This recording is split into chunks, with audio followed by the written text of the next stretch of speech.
Et si nous allons, je vous en prie, excusez-moi, vous allez parler bientôt.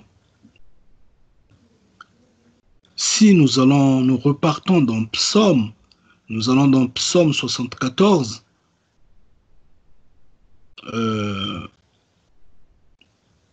notre ancêtre David, animé de l'intelligence de Mfumu Kongo, va encore nous dire que porte tes pas vers ces lieux constamment dévastés. L'ennemi a tout ravagé dans le sanctuaire.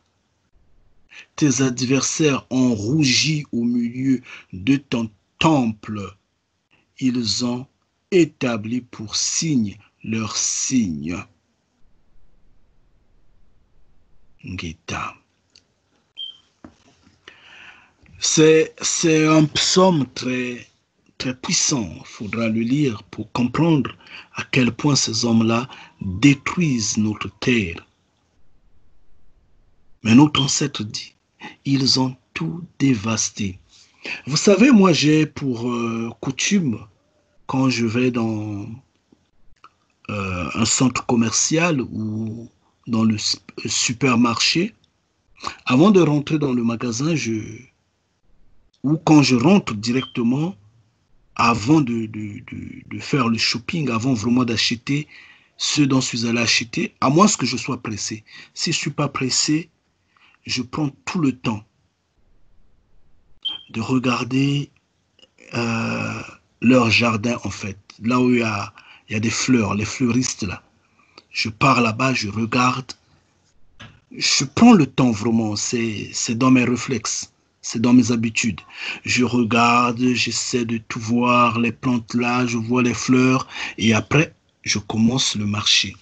Chaque fois quand je le fais, j'essaie de regarder les fleurs, les plantes qui viennent d'Afrique ou des îles qu'ils mettent en vente ici. Et après, je me pose des questions, mais oui, mais si cette plante-là est tropicale, la terre qui en supporte ne peut pas être la terre d'ici. Elle doit être donc une terre tropicale. Donc c'est notre terre.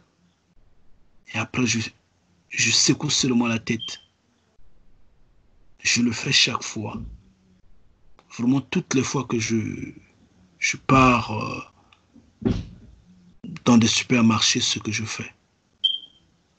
C'est dommage. C'est dommage que... C'est vrai que ça ne date pas d'aujourd'hui, ça date de longtemps. Ça bouleverse l'équilibre de ce que Mfumu Kongo avait établi. On dit, la nature elle-même ne vous éduque-t-elle pas? Mais le travail que les abeilles font, le travail que les oiseaux migrateurs font est suffisant. Il est suffisant. Quand en hiver, ces oiseaux quittent le monde occidental, parce qu'il fait tellement froid ici qu'ils ne peuvent pas supporter, et ils vont en Afrique pour se ressourcer. C'est ça également qui montre que l'Afrique en est le berceau de l'humanité, que la vie est chez nous. La vie est synonyme de l'Afrique, la vie est synonyme du Sud. C'est ça en fait.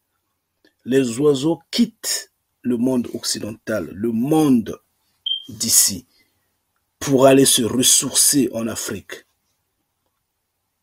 En fait, quand ces oiseaux reviennent, après que l'hiver soit passé, quand ils reviennent en Occident, ils emmènent avec eux des graines, des pétales, ou je ne sais quel autre produit avec eux. Surtout dans leur matière fécale, ils viennent avec des graines qu'ils déposent en Occident. Et il y a des petits, ce qui peut s'adapter ici, des fleurs, des herbes et autres, essaient de pousser. S'ils s'adaptent, ils poussent, c'est suffisant, ça c'est naturel. Et ça se fait naturellement. C'est pas par la main de l'homme qui doit forcer à arracher la terre et l'emmener dans un lieu qui n'est pas de cette terre-là. Ça déséquilibre quelque chose sans qu'on s'en rende compte. Fumu Congo a établi les choses selon les régions, les régions, les zones géographiques données, selon les équilibres. Il les a placés, il a donné un cycle et un sens normal pour l'harmonie et l'équilibre. Mais les hommes dérangent ça.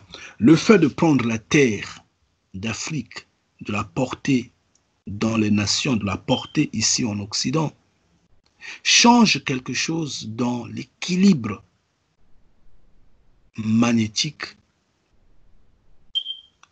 de la Terre, de l'univers, ou peut-être, bon, pas peut-être l'univers, mais de la Terre.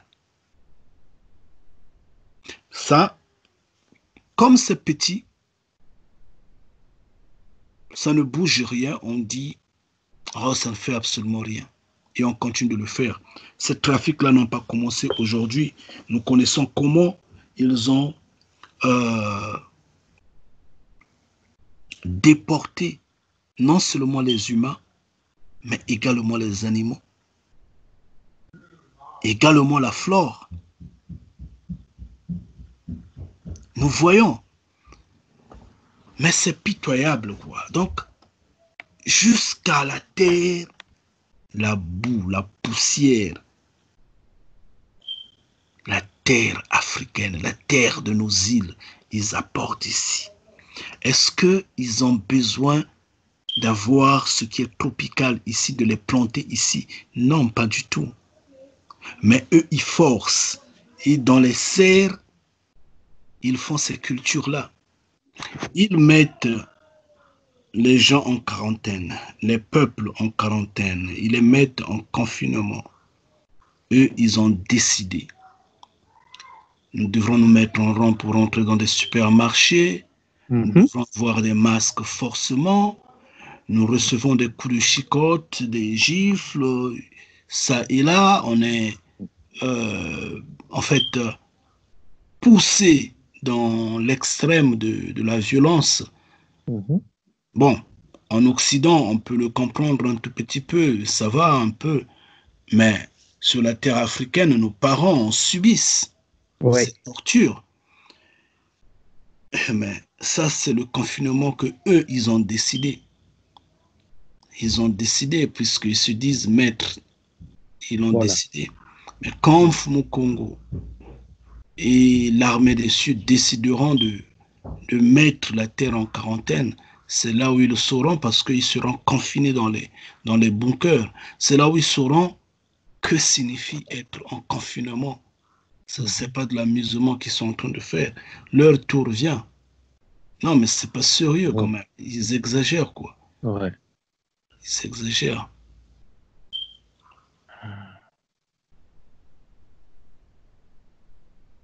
Non, même il y avait, je ne sais pas si c'était aux informations, il y a une dame, je crois, qui avait posé la question, est-ce que le fait que je n'envoie pas mes enfants à l'école, est-ce que mes prestations sociales seront interrompues ou seront complètement coupées?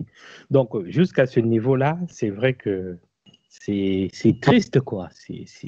Parce que, bon, il y avait des rumeurs qui disaient, oui, si jamais les enfants ne retournent pas à partir du 22, et finalement... les enfants qui ont enfin, les parents qui perçoivent les prestations, ça va être que soit coupé, soit interrompu. Donc, des questions un peu, voilà, c'est triste. Oui, ça c'est le forcing, c'est la domination, c'est la violence. C'est ça, en fait, les griffes, les dents, les muscles de la quatrième bête. Parce qu'en fait, ils doivent intimider, que nous allons couper l'argent, que nous allons vous emprisonner, nous allons faire ceci. Et les peuples frémissent, finalement abandonnent aux demandes, aux exigences de la quatrième bête. C'est ça. Parce qu'en fait, rien ne, ne donne, en fait, rien ne convainc que pour les simples 2 semaines qui restent, les enfants doivent repartir à l'école pour apprendre quoi et faire quoi en 2 semaines. Ça ne marche pas. Comme je disais, est-ce que c'est pour mieux les empoisonner, bien les empoisonner afin que ce soi-disant coronavirus attaque de même les enfants, ou c'est pour juste vraiment remplir les devoirs politiques? Point d'interrogation, mais ça n'a aucun sens. Ça n'a aucun sens. Et pour affaiblir ceux qui n'ont pas des nerfs solides, on passe par les prestations, je ne sais pas, les subventions, tout ce qui est avantage financier qu'ils reçoivent du gouvernement ou de l'État sembleront être menacés ou coupés ou quoi. Et après, ceux qui ont des nerfs faciles, des nerfs faibles diront non, mais il faut garder encore le fromage à la bouche. Bon, ils cèdent. Ça peut être un point, mais sinon, c'est, comme je dis, ça n'a aucun sens. Aucun sens. Et jusqu'alors, c'est la 4e bête qui est en train de prendre le dessus. En fait, le semblant de déconfinement a été très bien joué. Le peuple est relaxé. Maintenant, quand on va encore remettre les gens en confinement, ils vont encore se plaindre. Puisque eux, ils sont en train de gagner les gens moralement, en fait, ils sont en train de gagner les peuples moralement. Ils n'ont pas laissé tomber ce coronavirus. Ils en parlent toujours. Les cas ne font que reprendre le dessus. Donc, il faut confiner ou reconfiner. La Chine qui leur donne l'exemple a reconfiné encore une partie. Donc, ils peuvent dire, alors, nous également, on peut reconfiner. Pendant ce temps, Trump, qui semblait trahir le jeu, est toujours menacé, continue d'être menacé pour que qu'il ferme sa bouche et qu'il se range totalement en leur faveur. Cependant, les maillons faibles, ces noirs qu'ils ont mis dans les rues, également, malgré ce qu'ils crient, les hommes de nation continuent de les tuer, continuent de les pendre, continuent de les brutaliser. Et donc, en fait, rien ne marche. C'est la confusion totale, c'est l'enfumage total. Et à ce moment, ça ne fait que les avantages de la 4e bête. Et les peuples restent toujours idiots. Malgré tout, les peuples restent toujours idiots. Oui, je voulais poser la question à Papa Canelia Congo, peut-être il sera en mesure de m'apporter l'éclaircissement. C'est une question que je pose, par exemple, quand les Écritures disent tu travailleras à la sueur de ton front. Bon. On peut travailler le travail de jour, mais est-il possible aussi, par exemple, de travailler la nuit? C'est-à-dire que la nuit, je prends un exemple, tu commences, je ne sais pas, entre 23 heures et jusqu'à demain matin aux alentours de 9 heures, ou soit de 19 heures jusqu'à 6 heures du matin. Et pourtant, Mfumu Congo nous dit que le sommeil est important, il faut dormir. En tout cas, la nuit est faite pour dormir. C'est une question que je voulais, si tu peux m'éclairer là-dessus.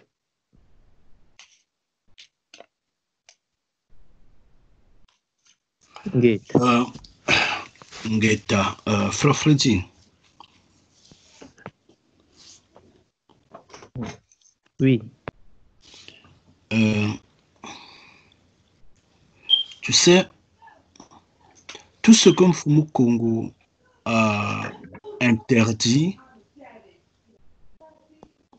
n'est pas forcément un péché. Écoute bien. n'est pas forcément un péché, mais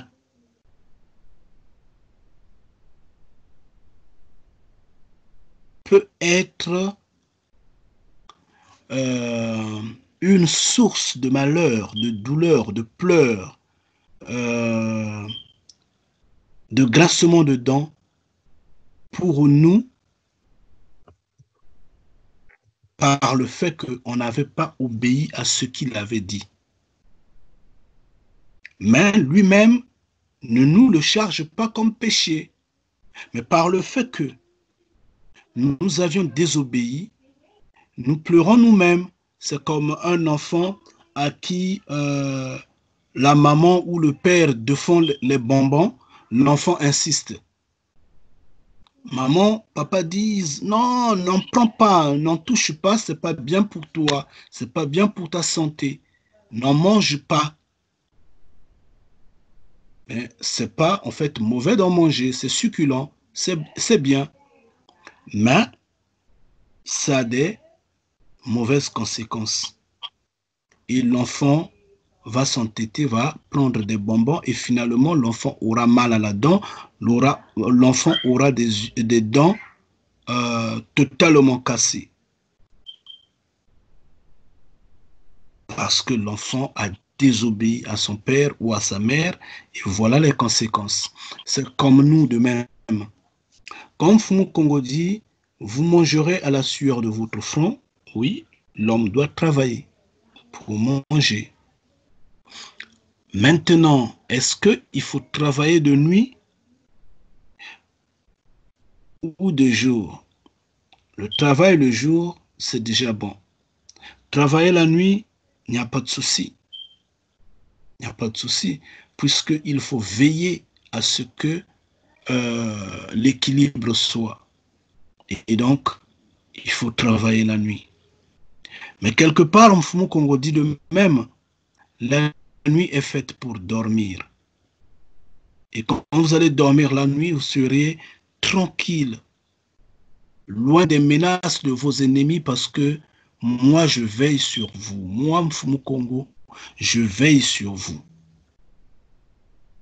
Et nous savons que quand le corps se repose la nuit, le corps sécrète beaucoup d'enzymes, beaucoup de substances, beaucoup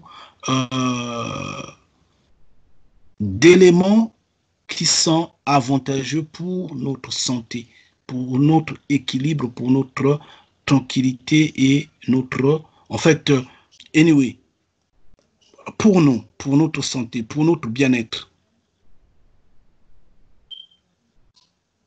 Pendant que nous allons travailler la nuit, c'est rien du tout. On veille toute la nuit, on travaille.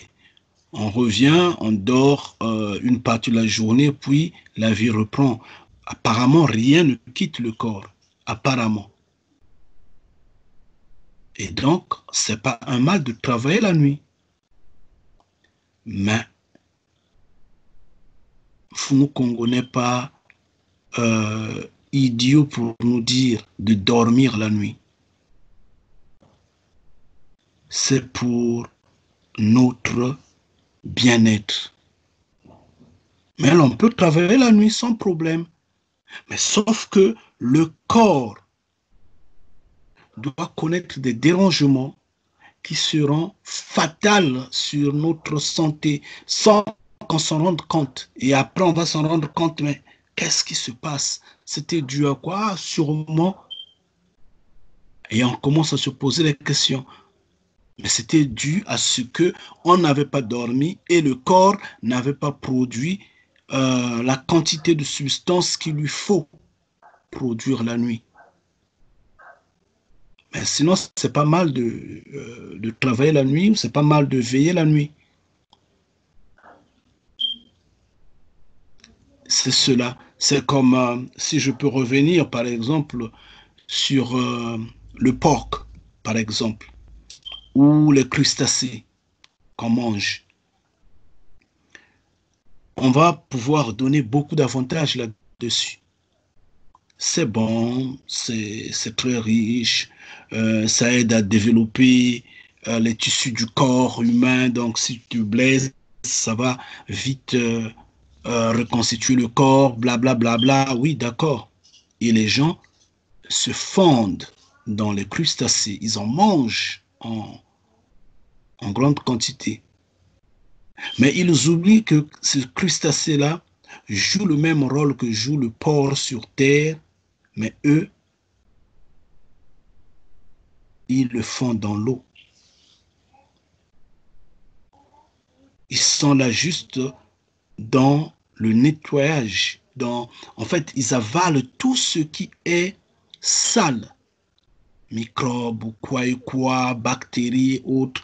Ils sont là, ils assainissent, ils nettoient l'eau. Donc, Mfumu Congo, en observant tout ça, dit, vous, mes enfants, n'en mangez pas. Mais pourtant, c'est pas mauvais. Les gens en mangent. Quand ils en mangent, ils sont bien. Ils sont en bon état. Et on voit de même, les Congos qui en mangent, ils sont en bon état. Et donc, quand ils en mangent, euh, le ciel ne leur tombe pas sur la tête. Ils disent, mais la parole de Mfumu Congo n'était pas à côté. Il faut continuer à manger.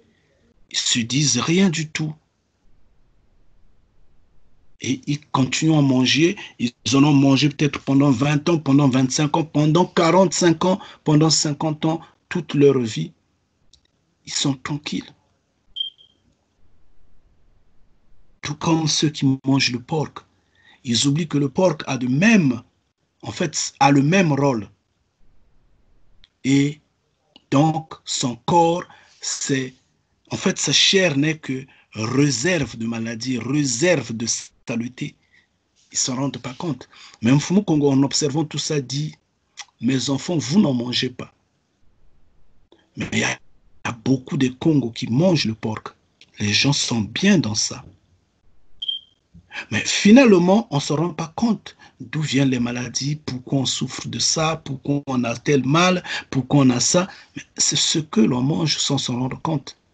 Aujourd'hui, les scientifiques démontrent que euh, la viande de porc, c'est même la réserve totale des maladies qu'il y a sur Terre. Il démontre que ça, ça, ça apporte beaucoup de malformations, beaucoup de maux, beaucoup de choses auxquelles on ne s'attendait pas que la consommation de la viande de porc pouvait apporter dans la santé de l'homme. Une destruction totale.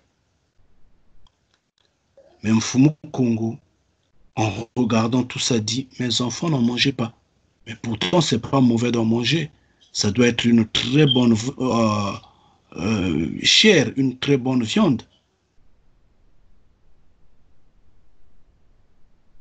Donc, pour celui qui a désobéi d'en manger,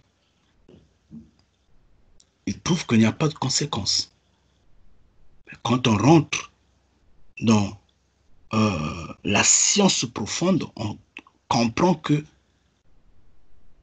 c'est une source de maladie. C'est comme l'alcool. Fumu Congo dit n'en touchez pas, n'en buvez pas, n'en boivent que ceux qui sont stupides. Les gens rigolent, les gens trouvent que non, c'est la source d'égaiement. C'est là la source d'amusement. Alors qu'on peut créer l'amusement sans pour autant prendre de l'alcool. Pour nous, enfants de Mfumu Congo, l'alcool est un médicament. Ah oui, si j'ai des maux de ventre chroniques, comme avait notre ancêtre Timothée, oui, je peux prendre un verre de vin, un verre, je ne sais pas, de whisky si possible, je ne sais pas, je ne connais pas, pour soulager ce mal, par exemple. Mais en faire une habitude ou en faire usage comme on le fait ça et là, Mfumu Congo croise les bras, t'observe, mais les conséquences ne sont pas loin. Parce que en prenant l'alcool, toi-même, tu te rends compte que tu deviens ridicule, tu perds la raison, tu perds tes forces, en fait, plus qu'un idiot, quoi. C'est ça l'avantage de notre Créateur, parce que il voit et il nous dit, ne faites pas. Mais parfois, c'est pas un péché tel qu'un péché. Je dis bien, j'insiste. Parfois, c'est pas un péché tel qu'un péché.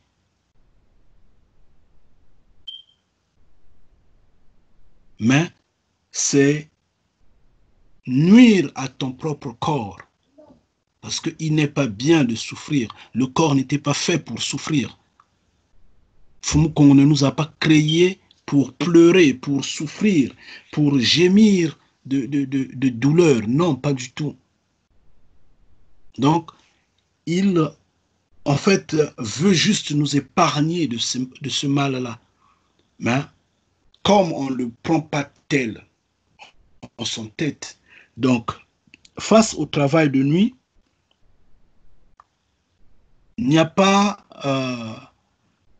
c'est pas un péché tel. Non, tu peux travailler la nuit, mais sauf que ton corps va perdre et les conséquences, nous en connaissons pas, mais ton corps va en sentir parce que ton corps a manqué le sommeil. C'est tout. Je ne sais pas si il y a quelqu'un qui peut dire plus, qu'il en développe également, mais sinon, je crois que c'est cela. Un chapitre. Nous allons le prendre dans le livre de Psaume. Donc, nous allons au Psaume 83. Psaume 83. Je le lis au nom de Mfumu Congo. Ce qui nous intéresse, c'est juste le début de ce message-là. Cantique, Psaume d'Azaph.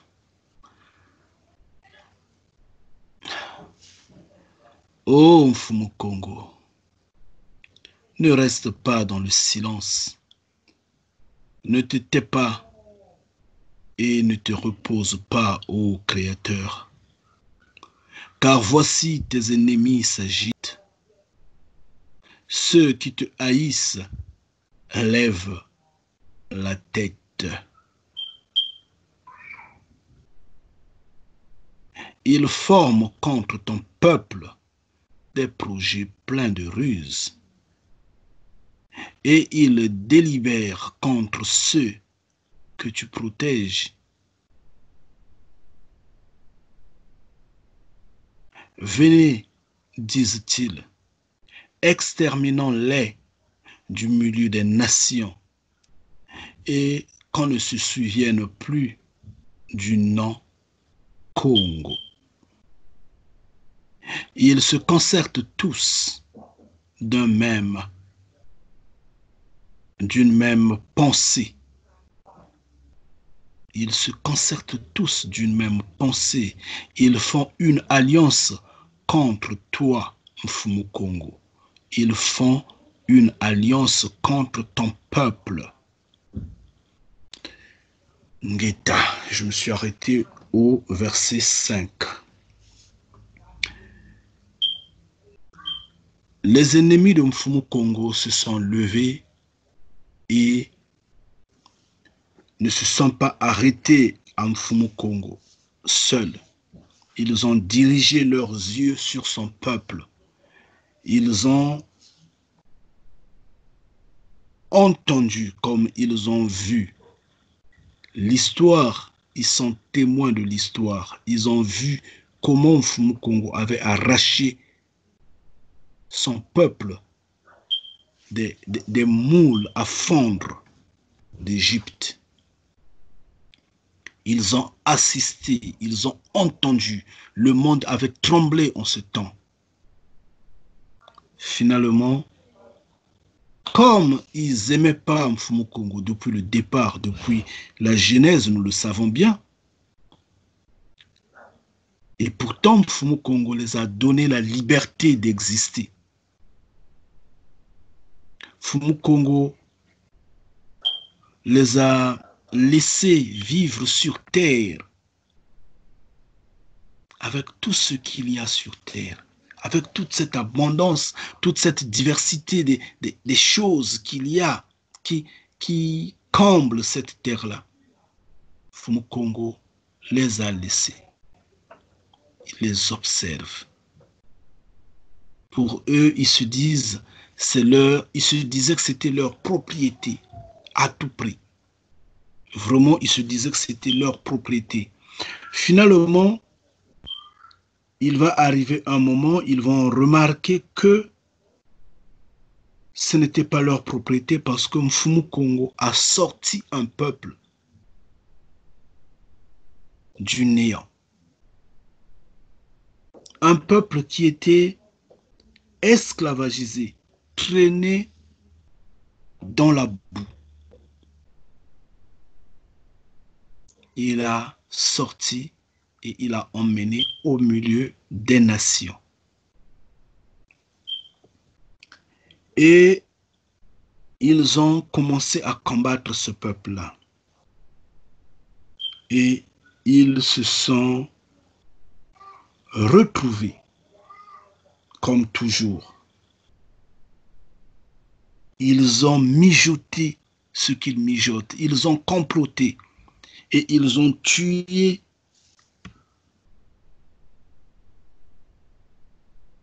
les éclaireurs de ce peuple-là. Ils ont tué les prophètes en passant par ce même peuple. Voilà que cela continue jusqu'à aujourd'hui. Nous ne sommes pas prophètes chez nous. Personne ne peut nous comprendre. Nous allons bien parler, nous parlons, nous crions, mais tout ce que nous disons est mis en doute.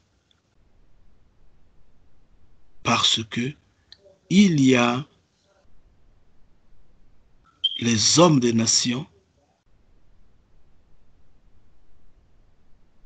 qui se sont associés avec les Congos pour tuer, pour lapider ceux qui éclairent les Congos. Et nul n'est prophète chez soi. Ils ont tué, ils ont lapidé. Et il va arriver l'héritier suprême, parce qu'en fait, tous les prophètes sont héritiers. Mais il y a celui qui est le premier-né des héritiers, celui à qui le droit revient, la charge de partager revient, la tête. Moana Congo arrive. Et tous les rois de la terre, les nations ont siégé, se sont entendus, associés au Congo. Ils ont tué Moana Congo.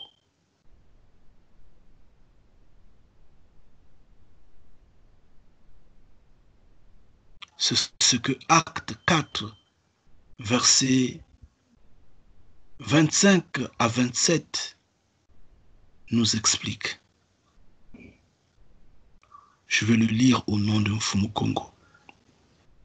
C'est toi qui as dit par le Saint-Esprit, par l'intelligence que tu avais donnée à nos pères.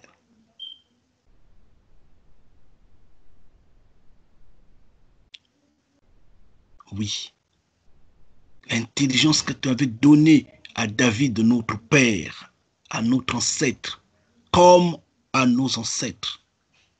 Pourquoi ce tumulte parmi les nations?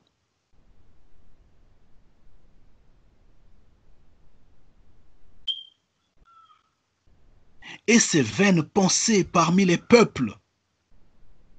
Pourquoi les nations bougent-elles? Pourquoi c'est comme aujourd'hui avec tout ce qu'ils sont en train de préméditer, en train de faire, malgré les échecs que en fait, ça connaît, ils sont en train d'insister, ils persistent dans le mal. Tout ce qui les réconforte, c'est le fait qu'ils ont la technologie d'appoint, ils ont l'équilibre des nations, ils contrôlent l'économie, ils ont l'armée, ils se disent avoir vraiment le contrôle sur tout. Et ils ne trouvent aucun danger de notre côté jusqu'alors. Mais s'ils sentent que nous qui parlons de Mfumu Kongo, nous sommes un danger, s'ils le sentent, ils vont de même faire ce qu'ils ont fait à nos ancêtres. Ils vont faire des réunions, comment nous terminer totalement. Mais pour le moment, ils se disent, bon, on contrôle, nous contrôlons. Eux, ils contrôlent. Donc, ils ne nous craignent pas. Ils ne nous craignent pas, en fait. Ils ont le courage pour le moment. C'est pourquoi ils nous regardent parler, ils nous regardent nous promener. Mais depuis un certain temps, nous sommes... Ils nous observent depuis le départ, depuis que nous avions commencé de parler. Mais j'insiste que depuis un certain temps, nous sommes sous observation accrue. Parce que nos vidéos, quand nous faisons des directs, nos vidéos n'apparaissent plus le même jour. Pas à l'instant. C'est vraiment un jour après, 2 jours après, voire 3 jours après. Je ne sais pas qu'est-ce qu'ils sont en train de faire, mais ils sont en train vraiment d'aller minutieusement dans l'analyse de tout ce que nous sommes en train de sortir. Et ici, Mfumu Kongo dit, mais il y a tumulte dans les nations. Et les peuples ont des pensées vaines, comme ces religieux, nos frères et sœurs, qui malheureusement ne comprennent pas ce que nous faisons passer, nous prennent pour des fous, comme pour des attardés, et ont des mauvaises intentions sur nous. Et au verset 26, il continue, dit, les rois de la terre se sont soulevés et les princes se sont ligués contre Mfumu Kongo et contre son oint Ngeta. Donc, ils n'aiment pas et ils préfèrent... non, le nom Mfumu Kongo ne passe pas dans leur conscience. Leur parler, leur dire qu'il est dans les cieux, il est un roi, c'est une abomination pour eux. Ils ne veulent même pas entendre parler de ça parce que ça pénètre la couche d'entendement, la membrane qui protège la compréhension des humains sur terre. Eux, ils seront confondus de honte. Donc, il faut maintenant s'unir contre Mfumu Kongo. Et ils croisent maintenant des idéologies multiples afin d'éteindre l'écho de ceux qui parlent de Mfumu Kongo. Et ils s'associent contre le oint de Mfumu Kongo. Ils se sont associés, ils ont tué Moana Kongo. En effet, là c'est au verset 27, contre ton saint serviteur, Moana Kongo, que tu as oint, Hérode et Ponce Pilate se sont ligués dans cette ville avec les nations et avec les peuples Congo pour le tuer, Ngueta. Donc nos frères, nos sœurs qui ne sont pas avec nous, qui ne comprennent pas qui est le Créateur vivant en réalité, s'associent avec les politiques, s'associent avec les dignitaires religieux, s'associent avec les nations pour nuire au petit noyau qui est composé des enfants de Mfumu Congo qui viennent, qui les apportent la lumière. Et ce combat-là, nous le subissons depuis que nous avions commencé de parler, depuis que Mfumu Congo nous a délié la langue. Nous rencontrons en fait les bâtons de nos frères et sœurs, les bâtons des nations, les bâtons de ce système, et nous comprenons clairement que les rois de la terre se sont vraiment soulevés contre Mfumu Congo et se sont ligués avec en fait, se sont liés avec les Congos et finalement, ils nuisent aux enfants de Mfumu Congo. Donc, en fait, c'est des choses comme ça, c'est cette usurpation, c'est cette destruction de la maison de Mfumu Congo. Parce que eux, ils ont rougi. Et ils ont tout dévasté. Ils ont tout dévasté. Et dans la maison du Père, ils ont mis leurs signes. Comme quoi, il y a la croix, il y a le croissant de lune, il y a ces croix damées, je ne sais pas comment est-ce qu'on les appelle. Il y a tout ce qu'ils ont apporté là-bas.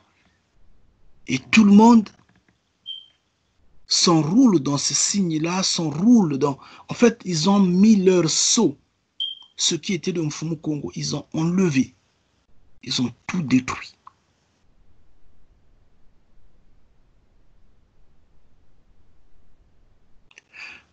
Si nous regardons le mouton, par exemple, le mouton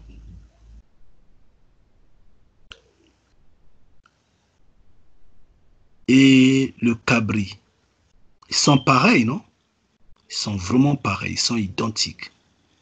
Et ils vivent côte à côte. Ils mangent ensemble, ils peuvent dormir ensemble, mais ils ne se couchent pas. Ils ne se couchent jamais ensemble. Ils ne mettent jamais au monde. Jamais. Mais ils sont identiques. Ils obéissent aux lois de Mfumu Congo. Et la nature, c'est ça la nature. On l'observe et on la comprend. Mais les hommes m'ont dit, oh, c'est pas important. Qui est ce créateur-là? Ils se sont levés, ils ont défié Mfumu Congo. C'est dommage. C'est dommage. Donc, le psaume 74, il est bien, il faudra le lire, même le psaume 83. Vous allez comprendre la rage de ces nations qui se lèvent, qui s'unissent. Mais il faut voir, même quand Simon Kimbangu, il fallait voir comment, vraiment, ça prouve que les nations, c'est ce qu'ils font. Ils préméditent. Ils l'ont fait pour Isaïe, ils l'ont fait pour Jérémie, ils l'ont fait pour Moana Congo. Et ils l'ont fait à peine, récemment à peine. Ils l'ont fait pour Simon Kimbangu. Ils ont siégé. Ils ont discuté. D'autres étaient pour, d'autres étaient contre. Comme la majorité était pour, ils ont décidé, ils l'ont arrêté et ils l'ont cloué 30 ans en prison. C'est ça les nations. Et là maintenant, ils sont en train de préméditer contre nous. Mais sauf que ils ont tellement de la force, pour eux, nous ne sommes pas un danger, surtout que la terre africaine, y compris son peuple, ne nous contiennent pas, ne nous supportent pas. Donc ils se disent, bon, nous sommes juste une petite goutte d'eau dans la mer, c'est pourquoi ils n'en parlent pas. Mais si vraiment le peuple noir nous soutenait, non, ils allaient déjà nous se lever, ils allaient faire des réunions, discuter sur notre cas. Sauf que là, ils disent, bon, ils sont faibles, nous on a tout le pouvoir, bon, on les observe seulement, bon, où est-ce qu'ils vont aller? Ce qu'ils ignorent, c'est que, en fait, ils l'ignorent pas parce qu'ils le savent, ils savent que nous sommes la dernière génération. Et ils savent que nous sommes le rempart de Mfumu Congo. Ils le savent, ils savent que nous sommes enfants de Mfumu Congo et Mfumu Congo a ses yeux sur nous. Mais eux, ils se disent que nous sommes en fait sous leur contrôle, nous sommes emprisonnés par leur système. Eux, c'est ce qu'ils se disent. Ils ne savent pas que c'est par nous que Mfumu Congo va percer leur système. Eux, ils ne le savent pas. Mais, en fait, ils le savent, mais ils se disent par quels moyens, étant donné que nous avons le contrôle de tout. C'est ce qui les trompe, en fait. Et donc, nous qu'ils prennent pour faibles, c'est maintenant qu'ils vont comprendre que Mfumu Congo prend ce qui est faible pour confondre ce qui est fort. Restez béni chaque en particulier. Ngeta. Oui, sois béni, mon frère, vraiment. Non, moi, je voulais simplement ajouter quelque chose, comme disait Papa Kanidia Congo. J'ai travaillé à un endroit où, quand je passais sur ce chemin-là, c'est vrai que je voyais une ferme. Dans cette ferme, effectivement, se trouvaient des moutons, des cabris, typiquement de chez nous, quoi. Donc, eux, c'était, bon, ils appelaient ça une ferme pédagogique, voyez-vous. Et je voyais, c'est vrai, les moutons, les cabris. Ils avaient aussi autre chose, hein. Ouais, il y avait tout ce qui était, oui, des lapins. Enfin, en tout cas, c'était bien disposé. Mais ce qui dominait, en tout cas, c'était nos animaux d'Afrique. Donc, c'est... Oui, parce que c'est vrai, ils nous ont tout pris. Même à l'armée, c'est vrai que ils ont aussi notre sable, notre terre. Donc, ça veut dire si c'est que la boue, où par exemple tu pars, tu commences à... si tu passes sur ce chemin-là où il y a la boue, tu commences à comment dire, tu perds tes moyens. Maintenant, comme si tu commençais à t'enfoncer. Donc, ils ont tout ça chez eux parce que le fait de ramener tout ça ici quand tu fais leurs entraînements, quand tu vas aller sur le terrain, déjà le soldat ou la personne sait de quelle manière il peut s'échapper pour ne pas être pris au piège. Donc, oui, tout ça, c'est ainsi. Mais frère Freddy, mais comment ils arrivent à amener le sol et le sable, en fait, le sol jusqu'ici? Comment ils le font ça?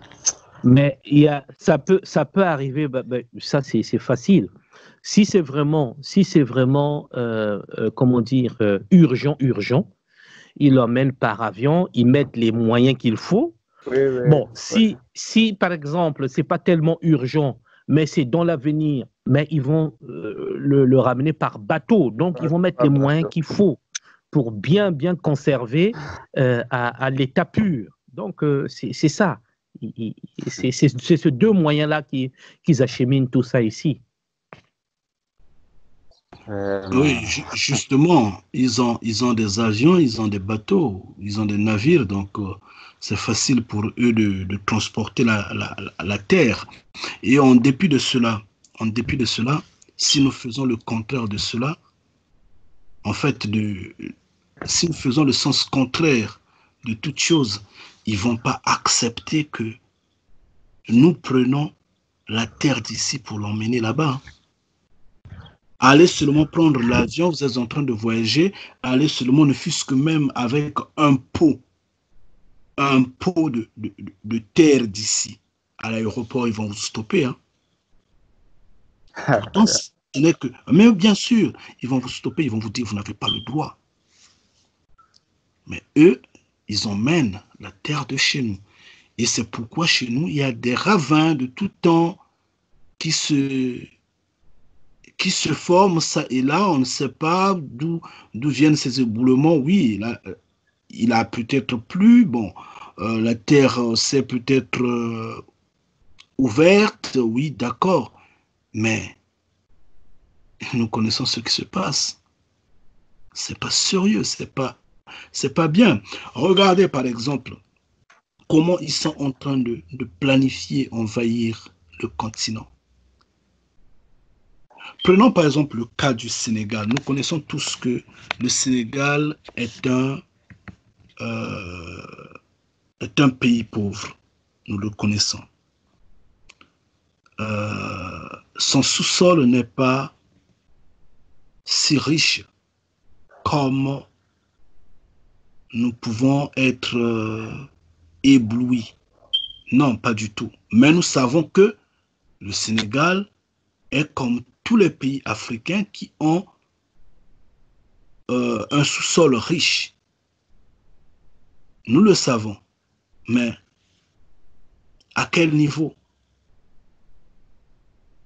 On ne pourra pas comparer le Sénégal, le sous-sol du Sénégal au sous-sol du Mali. C'est pas pareil. Le Mali est largement plus riche au point sous-sol. Mais regardez les travaux du futur que le Sénégal engage. Et ça ne s'engage pas seulement au Sénégal, hein. Ça s'engage pratiquement dans tous les pays africains. Ils sont en train de prendre les grandes parties de terre où ils sont en train de construire, où ils sont en train de planifier, construire les villes du futur. Mais qui ira habiter dans ces villes-là? Ce ne sont pas les Noirs, hein? Ce ne sont pas les Congos, ce ne sont pas les Nilotiques, ce sont les hommes de nation, ce sont les expatriés. D'où viendront-ils? Point d'interrogation. C'est pour envahir votre terre. C'est ce que les Africains ne comprennent pas. Nous avions une vidéo que nous avions fait longtemps. Nous avions dit puisque le monde des nations voit le mode de déplacement autrement que utiliser les métros, les RER, en fait, les trains, les voitures et autres. Là, l'Afrique maintenant sera dotée de ça. Mais maintenant, ce n'est pas un mal de doter un pays africain des trains de grande vitesse maintenant. Ce n'est pas un mal. La preuve, le Sénégal en a,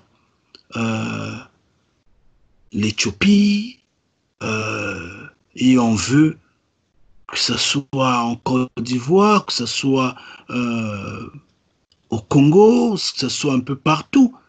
Pourquoi? Parce que ce n'est plus utile ici. Technologiquement, la science dépasse en fait l'évolution de la population, la démographie qu'ils ont et tout, les conditions et autres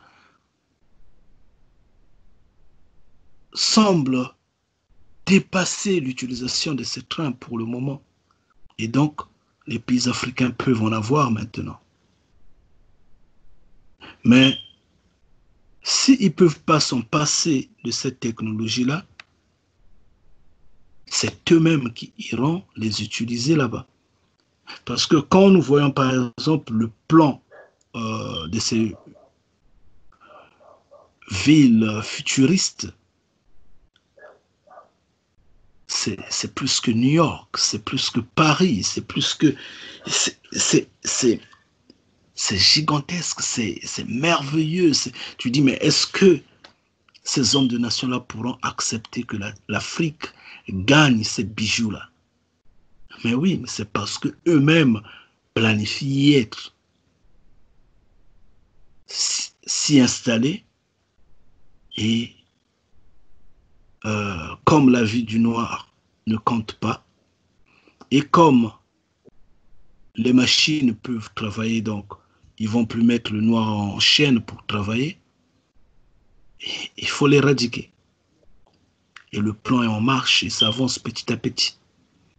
Les multinationales vont d'abord s'implanter, petit à petit, ainsi de suite. On va utiliser la main-d'œuvre et après, bon. Et après, ils rentrent et après, c'est fini, c'est tout. C'est dommage. Donc, ils ont tous les moyens pour apporter cette terre et faire ces cultures. Et vous allez voir dans les rayons, euh, dans ces supermarchés, ils s'adaptent à vendre tout ce que les Africains, tout ce que les Congos consomment. Comme quoi, vous allez voir des ignames, des patates douces, des tubercules, ils vous mettent des noix de coco, ils vous mettent tout, Eux-mêmes, ils s'habituent à ça pour prendre de la vigueur, de l'énergie, de l'endurance. Et ils seront plus étrangers à ça, quoi. Donc, ils se forcent à bouger les limites que Mfumu Kongo avait mis. C'est ça, la quatrième bête.